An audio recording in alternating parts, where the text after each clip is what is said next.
उत्तर भारत के एक छोटे से गांव रामपुरा में मिट्टी का एक साधारण घर था।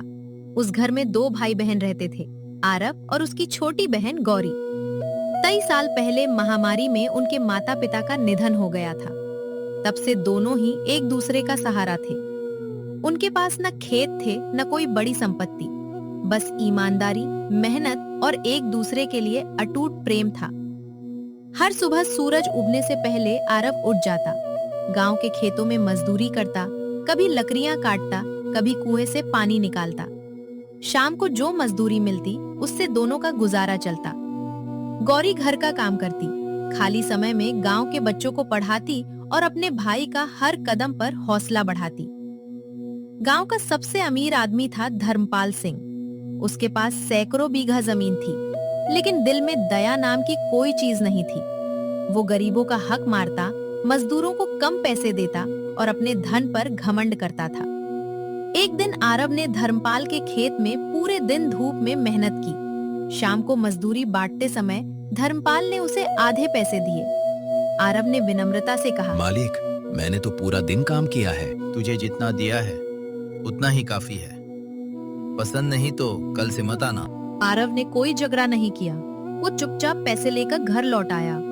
गौरी ने उसके चेहरे की उदासी देखकर पूछा, भैया, आज फिर मालिक ने कम पैसे दिए? कोई बात नहीं, भगवान मेहनत करने वालों को कभी खाली हाथ नहीं लौटाता। माँ कहा करती थी कि सच्चाई की राह कठिन जरूर होती है, लेकिन अंत हमेशा अच्छा होता है। आरव ने बहन की बात सुनकर सिर हिला दिया। कुछ दिनों बाद गांव में एक अजीब खबर फैल गई।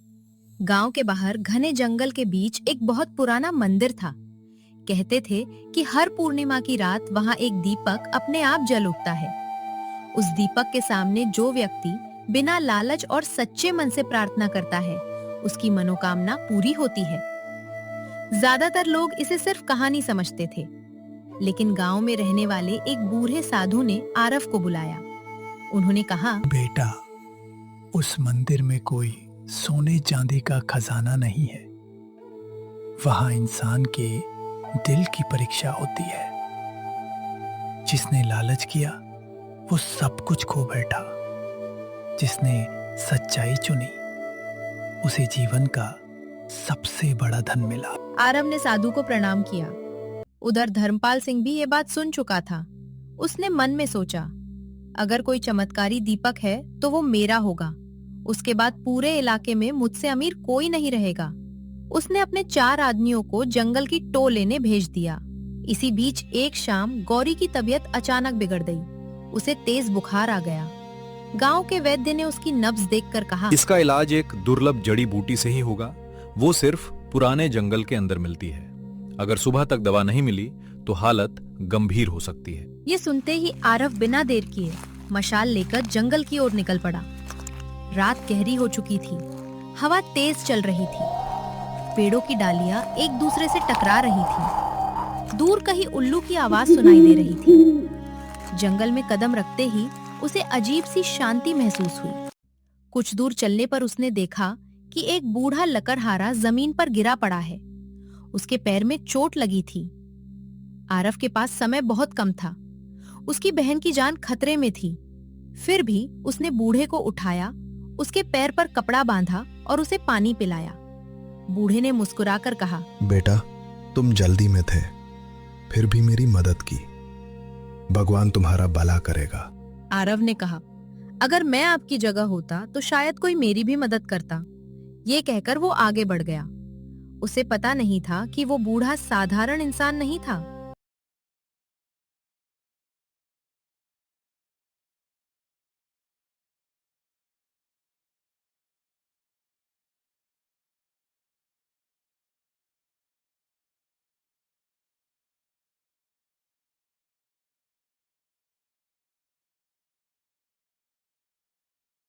थोड़ी दूर आगे जाने पर उसे एक छोटी नदी मिली। बारिश के कारण पानी बहुत तेज बह रहा था। वहीं एक छोटी लड़की रो रही थी। भैया, मेरी बकरी नदी के उस पार फंस गई है। आरव जानता था कि समय बर्बाद करना ठीक नहीं, लेकिन उसने एक लंबी डाल काटी, बकरी को बाहर निकाला और लड़की को सौंप दिया। भगवान आपका भला करे। आरव बिना कुछ कहे आगे बढ़ गया। आधी रात हो चुकी थी। आखिरकार उसे वैद्य द्वारा बताई गई जड़ी बूटी मिल गई। जैसे ही वो उसे तोड़ने लगा, तभी पीछे से आवाज आई, रुक जाओ। आरव ने मुड़कर देखा, सामने वही बूढ़ा लकड़हारा खड़ा था, लेकिन इस बार उसके कपड़े चमक रहे थे। उसके चेहरे पर अद्भुत तेज था। आरव आश्चर्यचकित रह गया। बूढ़े ने कहा, मैं इस जंगल का रक्षक हूं। मैं तुम्हारी परीक्षा ले रहा था। तुमने अपनी बहन की चिंता होते हुए भी रास्ते में मिले हर जरूरतमंद की मदद की, इसलिए तुम इस जंगल के रहस्य को जानने के योग्य हो। इतना कहते ही जंगल के पेड़ हटने लगे। उनके बीच से एक पत्थरों का पुराना रास्ता दिखाई दिया, जो सीधे एक प्राचीन मंदिर की ओर जाता था। मंदिर के बीचों बीच एक दीपक रखा था। वो बिना तेल और बिना बाती के अपने आप जल रहा था। उस दीपक की रोशनी पूरे मंदिर में फैल रही थी। बूढ़े ने कहा, ये है सच्चाई का दीपक। ये किसी को सोना या हीरे नहीं देता। ये इंसान के असली चरित्र के अनुसार उसका भविष्य बदलता है। उसी समय मंदिर के बाहर घोड़ों की टापें सुनाई दी। धर्मपाल सिंह अपने आदमियों के साथ वहां पहुंच चुका था। उसकी नजर सीधे दीपक पर पड़ी।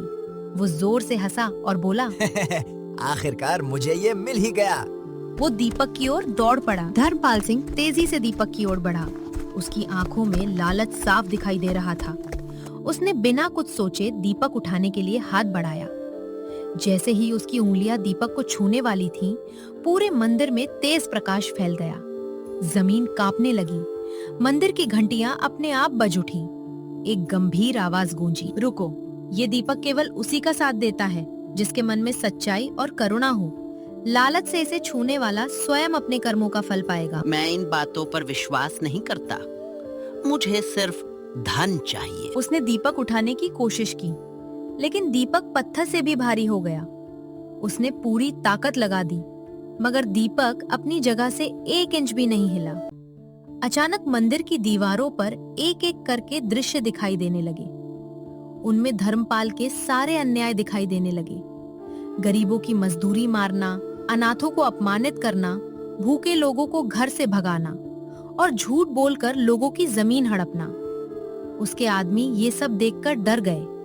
एक एक करके सभी भागने लगे। धर्मपाल अकेला रह गया।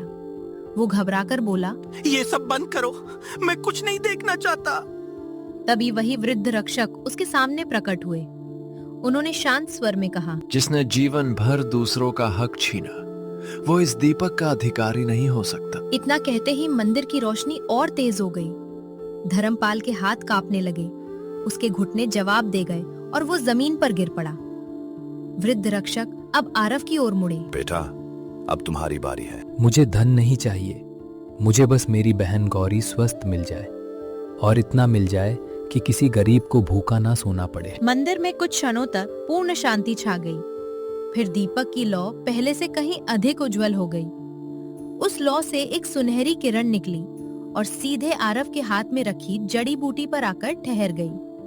वृद्ध मुस्कुराए। अब ये साधारण जड़ी बूटी नहीं रही, इसमें जीवन देने की शक्ति आ गई है। इसे अपनी बहन को देना, वो पूरी तरह स्वस्थ हो जाएगी। आरव की आंखों में खुशी के आंसू आ गए। उसने झुककर वृद्ध को प्रणाम किया। घर पहुंचते ही उसने वैद्य की सहायता से गौरी को वो औषधि पिलाई। कुछ ही देर बाद उसका तेज बुखार उतरने लगा। सुबह होते होते गौरी पूरी तरह स्वस्थ हो गई। गांव वाले ये देखकर हैरान रह गए। सब पूछने लगे, आरव, ये चमत्कार कैसे हुआ?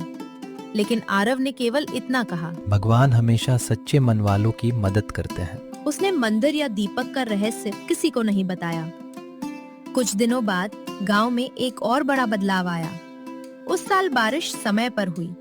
फसल इतनी अच्छी हुई कि पूरे गांव में खुशहाली आ गई। लोगों ने देखा कि जहां भी आरव काम करता, वहां की खेती बाकी खेतों से बेहतर होती। धीरे धीरे गांव वालों ने मिलकर थोड़ी थोड़ी जमीन उसे खेती के लिए दे दी। आरव दिन रात मेहनत करता रहा। कुछ ही वर्षों में उसकी मेहनत रंग लाई। वो गांव का सबसे सम्मानित किसान बन गया। लेकिन उसके स्वभाव में जरा भी घमंड नहीं आया। उधर धर्मपाल सिंह का समय बदल चुका था। उसके खेतों में लगातार नुकसान होने लगा। लोग उसके साथ काम करने से मना करने लगे। जिस धन पर उसे घमंड था, वही धीरे धीरे समाप्त होने लगा। एक दिन वो बेहद दुखी होकर आरव के घर पहुंचा। उसकी आंखों में पछतावा था। आरव, मैंने जीवन भर तुम्हारे साथ अन्याय किया। अगर हो सके तो मुझे माफ कर दो। गलती हर इंसान से होती है, लेकिन जो अपनी गलती स्वीकार कर ले वही सच्चा इंसान है। धर्मपाल की आंखों से आंसू बह निकले। उस दिन के बाद उसने गरीबों का पैसा लौटाना शुरू किया।